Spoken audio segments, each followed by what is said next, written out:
The NCAA tournament officially gets underway a little later tonight with the first four in Dayton. But before it does, everyone we could find around KSR HQ is live here on KSR's YouTube channel to give our picks for March Madness before it all tips off. As you can see, and we'll find throughout this about 45-minute long show, we're going to have a very crowded panel with about 6 different opinions. It will be impossible to go game by game in case we all want to be here all night long. So what we're going to do instead is each person, we're just going to name our favorite first round upset. Then we'll move on to our final 4 teams, then our national champion. And at the end, we'll all reveal how we see Kentucky's path playing out. Our guy, Steven, he made like a fancy PTI thing. We can follow along here.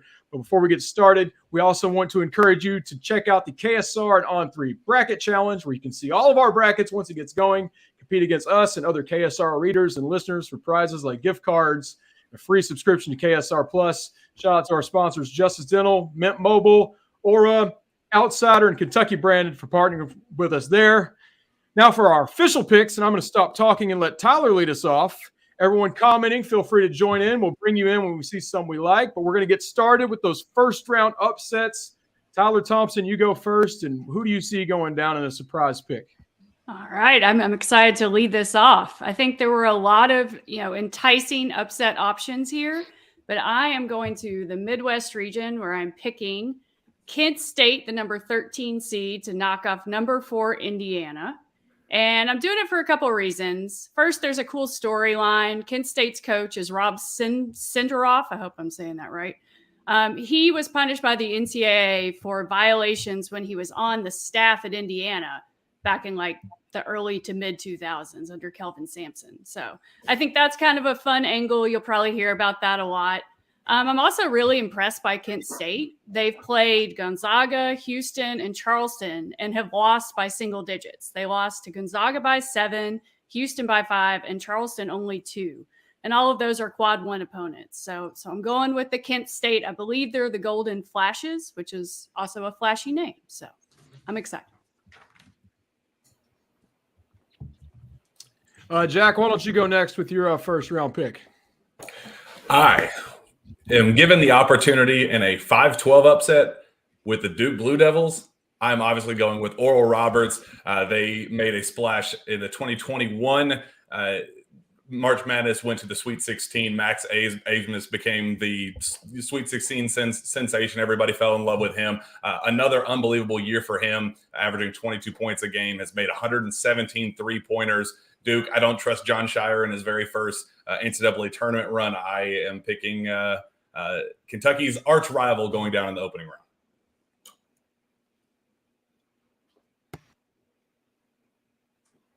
Take it away, Zach. All right. Me and Nick Roush had a debate of which guy we were going to go for. Oh, it looks like I'm going with Furman in Virginia. No, there we go. ECU and St. Mary's. Yes. Did not want to steal Mr. Nick Roush's pick, even though we were both big Paladin fans. I think they're the Paladins, right? That's correct. Yep. Still the Paladins. Yes. But I'm going with the Rams in this one. I'm looking at some stats. They've got a top 20 defense. They finished the season really strong. But more so, I'm just not a huge fan of St. Mary's. Most of their best opponents were in the beginning of the season. They didn't really have any challenges towards the end, and when they did, Gonzaga just kind of blew them out of the water. And Gonzaga's having a down year for them. So I'm all in on the Rams and the former Shaka Smart Rams, who's another big guy with, I think, Marquette now. So, but yeah, I'm going VCU, and I'm also going to pick Furman too. So I'll still steal Nick's pick, but I'll let him explain on it. Oh, you can't. No, quit stealing. Fun fact about the VCU Rams too. First NCAA tournament appearance since they got COVID and had to forfeit 2 years ago. People forget that. So a little revenge, maybe, trying to get back at it. Steven, I'm going to just jump you in line because he did mention my Furman Paladins. Part of the reason why I like Furman is because, it's just because I saw them early on. It's like, ooh, this looks like a fun team. They're trying to punch their NCAA tournament ticket for the first time in 43 years. They brought out the whole punch. They made it happen, avenging a brutal, devastating loss to Chattanooga in the SoCon. And I've got them going all the way to the Sweet 16. They're second in effective field goal percentage. They're playing a San Diego State team that just plays defense all the time. They're top 15 in 3-point attempts per game. So they're going to shoot over top of them. They're going to take care of business against San Diego State. And then they're going to take care of Charleston in round number 2, little 12-13 matchup before they get blown out of the waters in the Sweet 16. So Furman is my big Sweet 16 team, but I'm picking tons of upsets this year. College basketball is crazy. I want to beat UConn. Why not? Oral Roberts over Duke. Yeah, don't mind if I do. This is a great year to just pick as many upsets as possible, and I'm in on all of them. I don't know why I just keep awkwardly shows me, but Steven, you're up next. All right, so I got the one I'm more interested in is the Charleston getting to the Sweet 16. They shoot like the most threes in the country. I just want to see what that style of play will look like. We'll probably get to see it from one of the better teams in Alabama also, but I'm excited to see what College Charleston can do in the big dance. I've got an absolute lock for my upset pick, and it's the same as Tyler's. I'm going to agree with her. It was such a long shot. We just had to have 2 of the same. I think Indiana goes down to Kent State. Indiana, they have those 2 wins against Purdue, and that's all they have. They've been pretty trash outside of Assembly Hall. I believe they're 5-7. And as Jay Billis has noted on television a few times, the NCAA tournament is played outside Assembly Hall. He too likes this pick. So let's just all take Kent State taking down the Hoosiers so we can all have a good laugh at Indiana basketball continuing to not be good in the NCAA tournament. I think Kent State's a good team too. So any room Indiana will give them, I think they'll take advantage of it. I think this would be their first NCAA tournament win since Antonio Gates was playing for them on the basketball team. So great football uniforms too, all time, like the best action possible. So eat it, Hoosiers, you're going down. Woo! I want to add maybe there's a future Memphis pick in there real quick. I got Memphis going. This is my little secondary pick. I got Memphis in the Sweet 16 beating Purdue. You're going to have one of the fastest teams in the country versus one of the slowest teams in the country. And Penny Hardaway is just going to have them boat race Zach Edey up and down the floor for an entire 40 minutes. That'll be a double-digit win for Memphis. Wow. All right, well, then one more. Look for Miami to go down. Their best player's hurt. He's one of the best players in the conference. If he's healthy, they can make a Sweet 16 run. Watch that news report. I've been Googling it all day for gambling purposes. If he's out, Drake will beat them in the first round. It's the storyline to watch there. Now we're going to do the 1-2, skip a few because there's way too many people to go game by game. Viewers, I'm sorry. That would take like hours upon hours.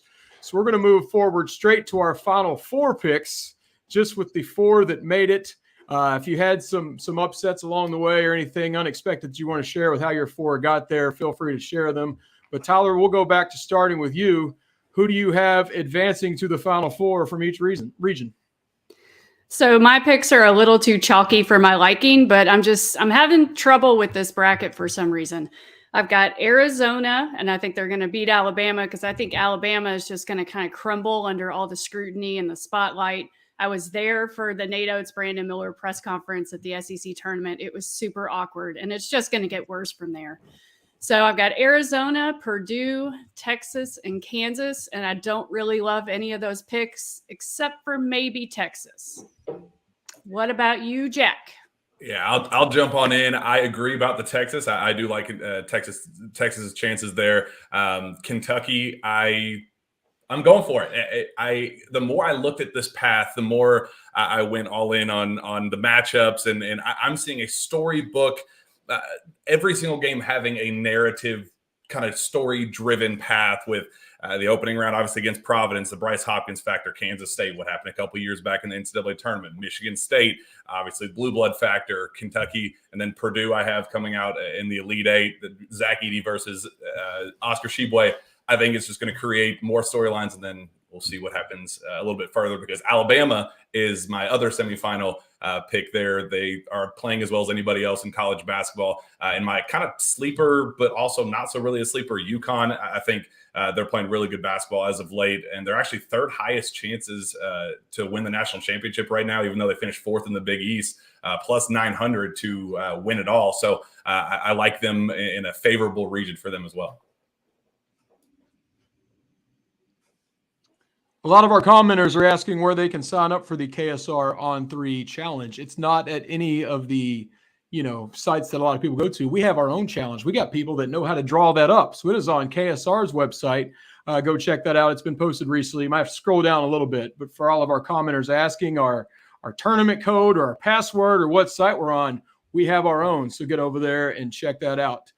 Zach, who's your Final Four? Well, I'm also sticking with Alabama. Like Jack, I got Alabama in there. I just think even within all that controversy surrounding them, that team is just red hot. They're going to have a nice, not a terrible path to get there as well. I'm also I got Marquette as well sneaking in there, coming out of that region. I think all those, like I said, Purdue's going to go down early. I don't think Kentucky's going to make it that far. And then you've got teams like Duke and Tennessee. I just don't see being able to, especially a Rick Barnes-led team, being able to make it that far. Texas, I think a lot of us have had in there as well. I'm just big fan of the Big 12 in general, and whoever comes out of that, that Big 12 conference, I guess. Sorry, I should back up here. That Big 12 conference has a lot of really good teams, and Texas had a bunch of, I think 13 or 14 quad one wins. They've got a really battle-tested resume, and I think they're going to waltz their way through there. UCLA is an interesting one just because of Jalen Carter, I believe, or whatever his name is. Their big wing defender went down. He's going to miss the tournament. So Mick Cronin, even though I don't like picking 5'2" guys as head coaches, I think with his starting five, that five-man rotation they have, even without Jalen Carter, will be really, really good. I have them over Kansas, who also just pretty much rolls with five guys. So I'm going to take UCLA's 5 over Kansas's 5, and that'll be my Final Four there. For me, I'm kind of in the same boat as Zach was in, but he let me know about that injury, and then I changed my pick to let's see, let's make sure I did that. I don't know if that graphic's gonna come up. There we go. Change it to Gonzaga. I still saw UCLA down there. I was like, wait a minute, maybe I didn't. I can't make up my mind. You've got 2 jobs to do right now, so we understand. You're producing. Yeah. So Alabama for me. I mean, again, I'm interested to see what they can do playing that style. Can they?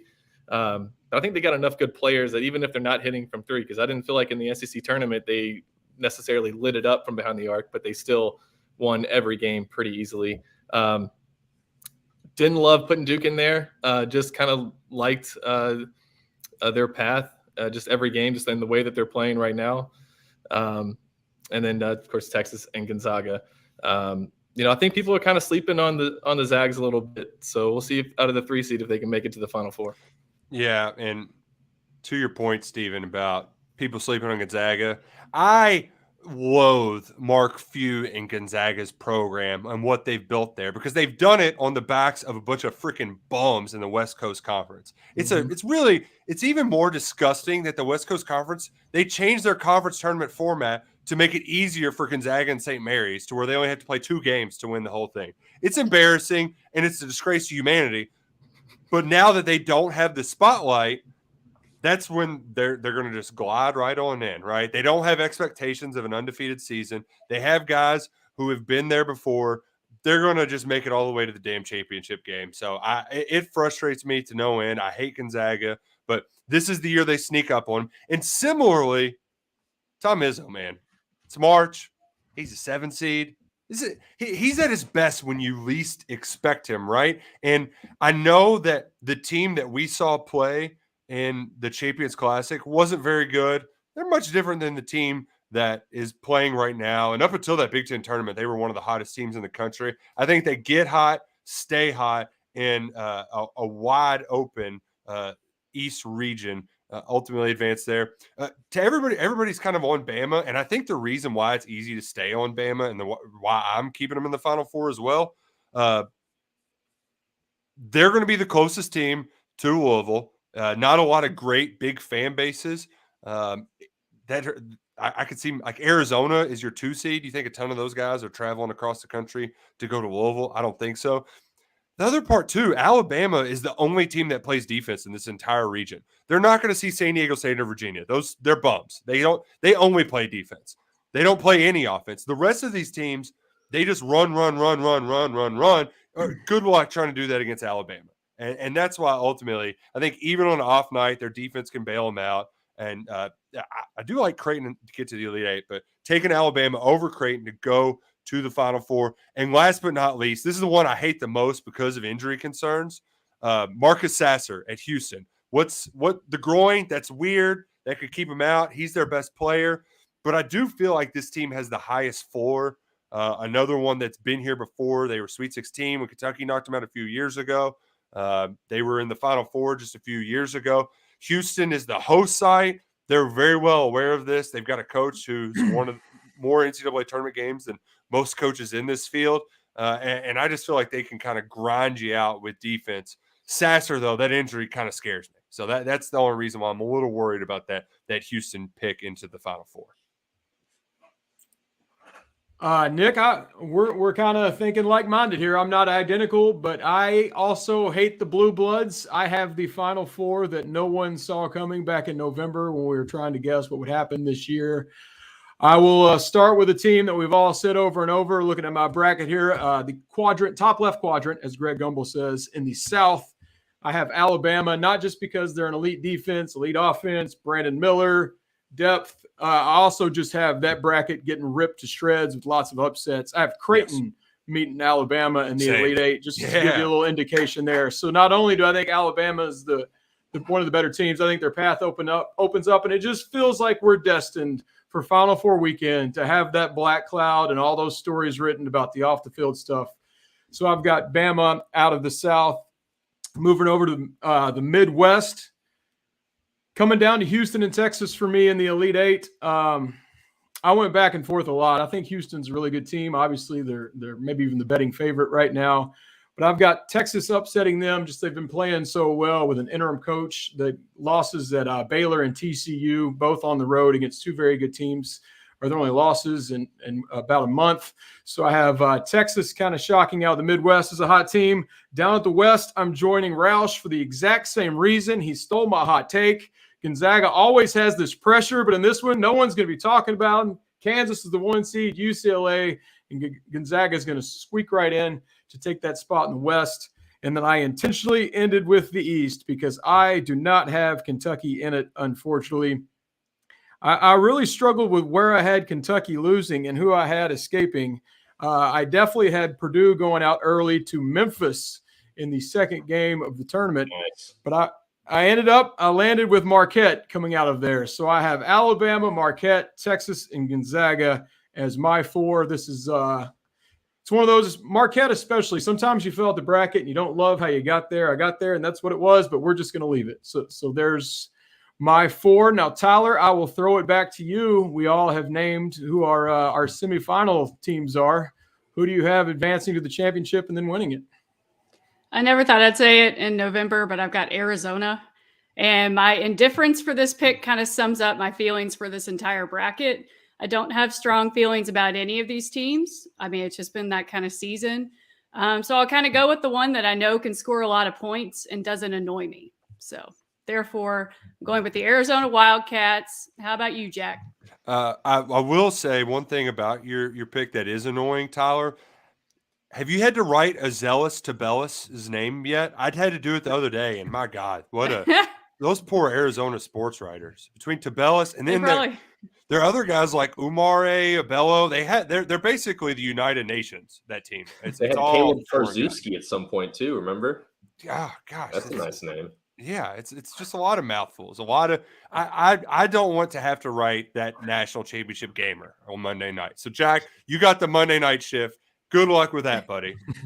I'm going to have a great time on my Monday night shift. And I think all of us will be, because I know you guys are hating on Kentucky and nobody giving them a chance. You guys are talking Kentucky out of the NCAA tournament once again. There goes the media doing that. I, for one, am going to talk Kentucky into the national championship game. And I talked about the storybook kind of path for Kentucky leading up to this. I set up a semifinal matchup between Kentucky and Alabama, the new sexy team in the SEC that everybody wants to talk about. It's obviously some off-court stuff has kind of limited that, but just the style of play, everybody's fallen in love with the Alabama style of basketball. We're going to get a rematch after what happened earlier on in the year in Tuscaloosa. Absolute bloodletting down there. I'm going to take Kentucky in that one. They're going to move on to face on none other than the UConn Huskies. Back in 2011, where all the magic happened in 2014 and make it all the way to the Final Four, and then UConn comes crushing their hopes and dreams, Kemba Walker, all that nonsense. Kentucky gets its rematch in Houston and cuts down the Nets. Number 9 coming to Lexington, Kentucky.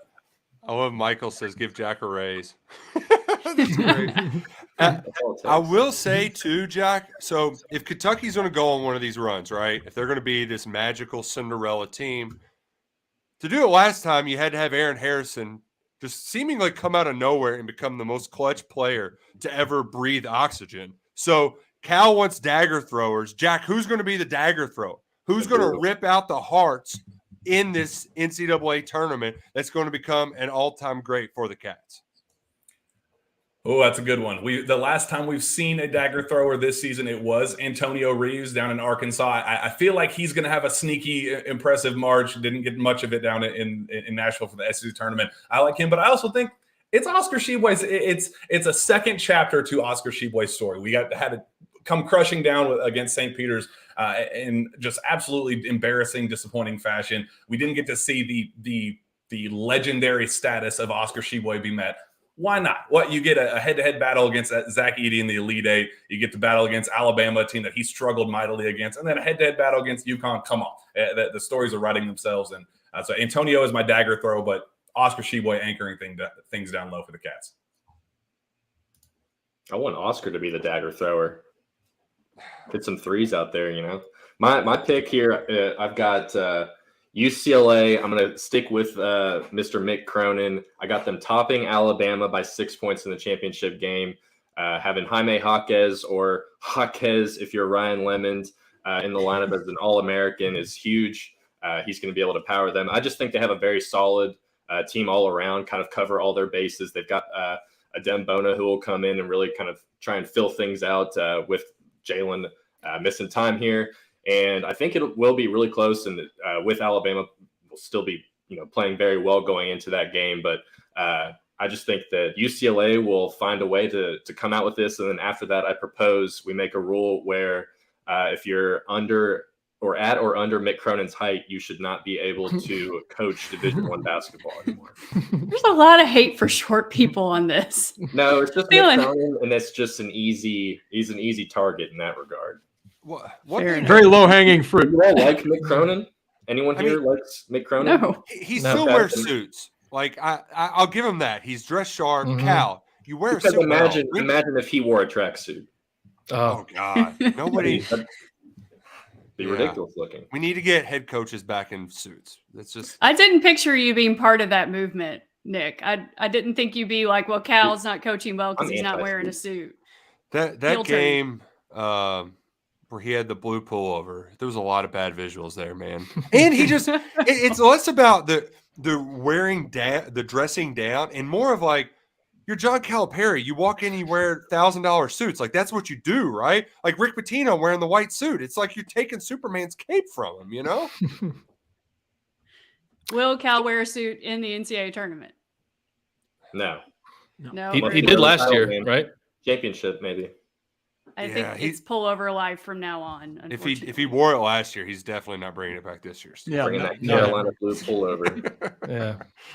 Funny Mick Cronin story at Murray State. They had to shut down the practices. They used to let people go in and walk the track there inside the arena. But when Mick Cronin was there, they didn't want people doing it because it was inappropriate language for people to bring their kids in and everything. So, Too rough in there. I thought you were going to say it was like a football coach thing where they didn't want stealing plays. No, he was just MFing everybody. Yeah, I don't even think he set the rule. I think like the Murray State did. There was I don't think we want people walking around his practices. So, so for my champion, okay, there we go. Got rid of that real fast. Let's put that back on there. Sorry. Yeah. So I'm taking Alabama. Again, everybody's kind of sleeping on Gonzaga, but I think they're that elusive national championship. Just I look at Alabama's path, and I feel like I like them at least getting to the Final Four, and they've impressed me all season. They kind of had control of a tough SEC all year, so kind of hard for me not to take them. I really, really want to keep the narrative alive that Gonzaga can't win the big one because it's just so fun, right? Mm-hmm. We did it with Phil Mickelson forever. Who are some other ones that couldn't win the big one? I'm trying to think of Peyton Manning, long time, right? He was a great quarterback, couldn't win a Super Bowl. Like I love these sort of like right now it's Chris Paul in the NBA. Zach, I know that's right up your alley. I love the teams that just can't get through. But that's why this is going to be the year that Gonzaga does it. Drew Timmy's going to do his little mustache thing. I ultimately don't know if Alabama has they've been the best team all year long, but how often does the best team actually win this thing? And that's why I think ultimately Gonzaga is going to finally defy expectations. They're going to kill my talking points. But it's going to drive me nuts because I cannot a West Coast Conference team should not be allowed to win a national championship. It just shouldn't be allowed because it's not a real conference. Bellarmine plays better teams than freaking Gonzaga. It's ridiculous. Nick, our Final Fours are very similar, but I'm going to disagree with Gonzaga taking that extra step. I had Alabama, Marquette, and then Texas, Gonzaga. And I will take Texas beating Gonzaga to get to the national championship. They fit the recipe. They're top 18 in defense and offense on KenPom. We hear that stat every year about you got to be top 25 or top 30, whatever it is, to win the national championship. So they check that box. They're hot right now. They come out of a very tough conference. So I think Gonzaga's miracle run to the Final Four will end there, and Texas will advance. Where Alabama will be waiting, because I hate even having Marquette in the conversation. I think Alabama drills them to set up the title game. Texas versus Alabama, two teams no one expected there, and unfortunately, I've got Bama finally getting it done in the Final Four, winning the title, and then we just got to deal with that in the SEC. We had Bama football, and then we have to hear more about how they're a hot brand and Nate Oates, et cetera, heading into the summer. So Alabama's my pick. I tried to do so many different routes to not make it the one, but I kept ending up on that spot. So there we go. Now for the final round, I'm gonna mix up the format a little bit. We're gonna well, we know where Jack has Kentucky. We like his optimism there. But I'm just gonna start at the beginning. Whoever has them going out first has to admit. We're just gonna go in the order of who has them losing. Just to be clear, Jack was the only one with them in the Final Four, right? Yes. Okay, so the rest of us have to reveal where they are going out. Does anyone on the panel have Kentucky losing yet another first-round game? I don't think any of us want to live in that world, but also that great, really. I know that's like a reality we don't want to cope with, but like, this team is so inconsistent. Of course, they would play horrifically at Vanderbilt because it sets up for them to play fantastically in this game against Bryce Hopkins. So I think that's a great distraction. I love the Ed Cooley distraction factor now. I picked the Cats. I put a couple of units on the Cats to cover as soon as I could, and I'm probably going to double down too, Drew, because it's not a very big number, and Providence has been pretty bad as of late. I feel like we all need the disclaimer that nothing would shock us. No result would shock us. Literally none. Yeah. Like, because I didn't pick them to lose in the first round, but it wouldn't be the most surprising thing in the world. Like, if it happens, I wouldn't be stunned. So, it would be less surprising than St. Peter's. I mean, by far, Yeah. Yeah.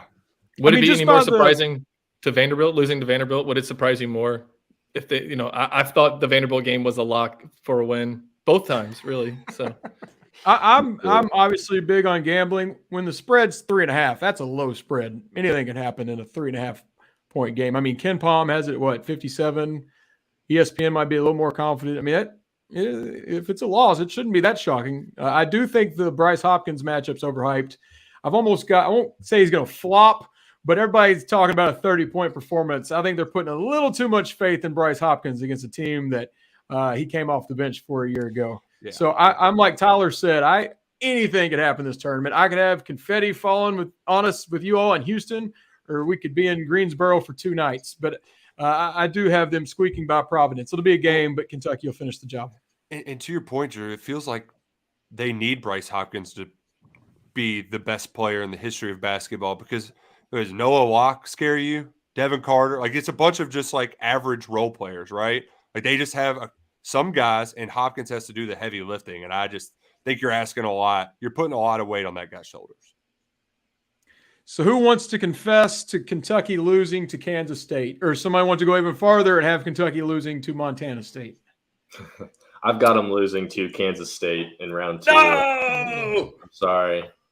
I do think they'll beat Providence. I think a lot of the Providence stuff is getting overhyped, like what we've been saying. And I think it's much likelier that Bryce Hopkins does something like shoot 2 for 30 as opposed to going for 30 points. He's still really, really good, first team all Big East. But outside of him, like Nick said, you've got the Louisville and South Carolina transfers of the world. They've got a couple of decent veteran guards. They're like a surprisingly good offensive rebounding team for not having like anyone that tall. But again, they're kind of playing Big East basketball.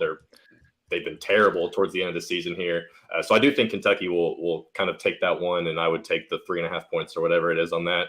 But then Kansas State, I think Keontae Johnson is really, really good. And I think he'll be probably the best player of anyone on the court between Kentucky and Kansas State. So in a Wildcat versus Wildcat battle, I just don't see the good boy Wildcats coming out. So some guy says in the comments here, I look like a bug. Thank you. Appreciate it. I've been told I look like a frog. So that's mean. Yeah, I had. By the way, everyone commenting, I had lunch with my mom today, and she was like, "Why are people on YouTube so mean to you all?" So just when you make fun of our appearances or whatever, just know our mothers read this, okay? My mom actually said the same thing to me the other day about how she was reading one of our YouTube comments. Listen, my mom called one of them by name, found them on Facebook, told me what they do for a living, their wife's name. I don't even know all that, but I'm just letting you know that's where my mom is in the YouTube comments section. Oh, that's great. Moms will come out. We'll come out and get you. Anyway, let's all just be nice to each other. It's March. Where were we? Kansas State versus Kentucky. I also have them losing that game. Anybody got any bold predictions? Oh, goodness. Steven. The negativity with these KSR people, Jack. They need to be more like us. Yeah. I just, it's going to be, we were talking yesterday, I was talking to some people about Oscar Tshiebwe and how, like, without a tournament run, like, how well do we remember him? And I brought up, like, Tayshaun Prince was somebody who his freshman year, I think they went to the Elite Eight, but you don't really know Tayshaun Prince for NCAA tournament runs. Mm-hmm. Unfortunately, we're just going to remember Oscar Tshiebwe for having a great regular season. And that would really, that's really going to suck having to, but hey, I just want to win a game. I don't want to go home. I don't want to get all the way to Greensboro and turn right back around on Saturday morning. So that would be good enough for me. To your point, Tayshaun had 41 against Tulsa. So he at least had the one big game. He also had a buzzer or didn't he have a buzzer beater against St. Bonaventure? He might have, yeah. It was a double overtime win. So, yeah, you youngins over here trying to remember the 2000 tournament. Yeah, I'm younger than Jack over here, you know. Yeah, really dating myself. Keontae Johnson, though, I believe he had 0 wins over Kentucky at Florida. Might have been around for one, but I think he did. He was there for the one win, Zach.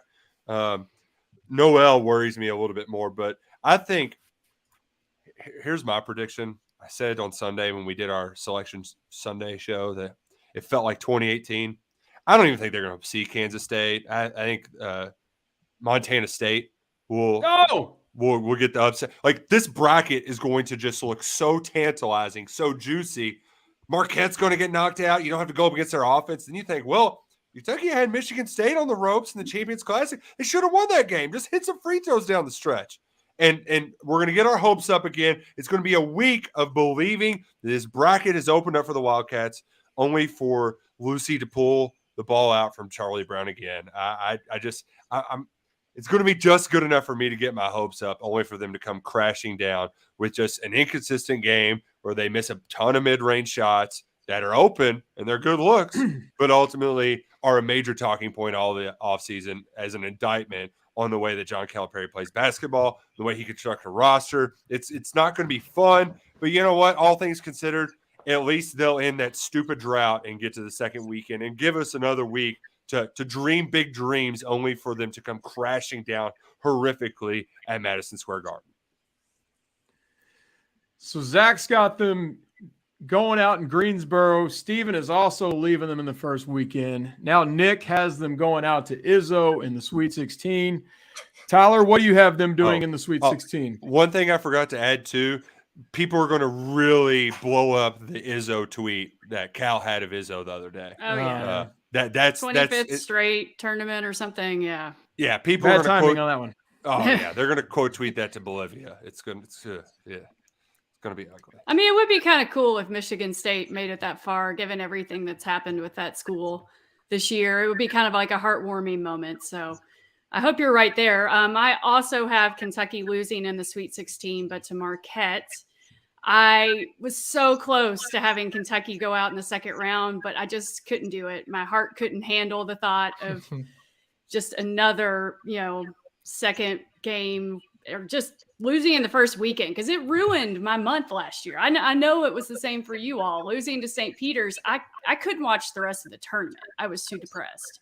So I just have to give myself at least them getting to the Sweet 16, another week of excitement. Like Nick said, we could talk about going to New York, get excited, talk it all up, but we're just going to get up there and they're going to lose and it's going to be over. But I think the more interesting thing, and maybe we'll tackle this later, is if that happens, how will we look back on this season? Will you think, well, we made it to the Sweet 16 and given all the struggles Kentucky had during the season, that's pretty good. Or this is a preseason Final Four team. They were, ranked in the top 5 of the preseason poll. Anything less than a Final Four would have been a disappointment. I think that the legacy of this group is going to be a really interesting and a really difficult thing to figure out. If it does go down between Kentucky and Marquette, they've faced 10 times in the NCAA tournament, and they've lost 3 straight to the Golden Eagles. I forgot about the Tom Crean one in 08. Completely forgot about that one. The Dwayne Wade one was just seared into my brain so much that I forgot that Joe Crawford had 35 and they still lost to Tom freaking Crean. Tom Crean has knocked into Kentucky season 3 times. That's just stupid. I hate it. About 3 weeks ago, I can't believe I did this to myself, but sometimes I'll just turn on old games on TV as we're typing or whatever, and that one just happened to pop up, and I watched the whole thing. It was awful. It was just, I don't even know why I sat through a minute of it, but I just happened to catch all of that one.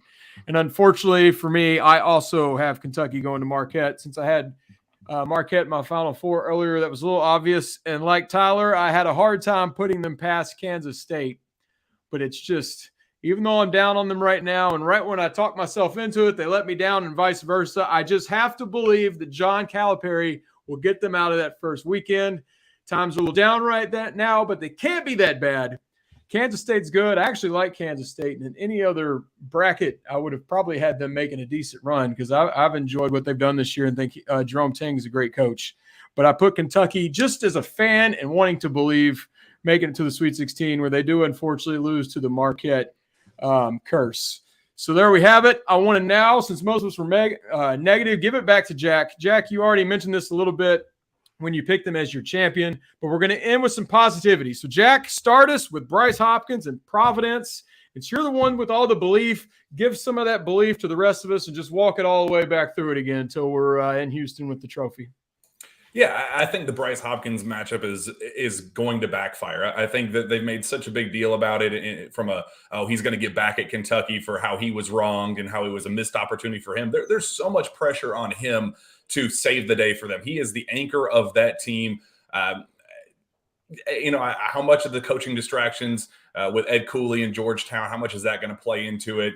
Leaning on Bryce Hopkins to give his own team the mismatches and where can we take advantage of their struggles and all of those things. That's a lot of weight to put on his shoulders for a dude that couldn't make it at Kentucky. So I think that matchup's way overblown. And I think when push comes to shove, I think Kentucky's going to take care of business there. I think Kentucky does well in a defensive minded battle against Kansas State. And I just go down the list and this is where Kentucky has always thrived this season. Backs against the wall. We have no choice but to claw our way to a victory. The last 2 times they've been embarrassed, South Carolina, Georgia, they've rattled off 4 straight wins. And it's kind of a simple way of thinking that. And Brandon Ramsey on Twitter kind of made me take a step back and think of it that way, that 4 games to a Final Four, it's really like if you were to think going into the year, you have a chance to beat Marquette to go to the Elite Eight or Purdue to go to the Final Four,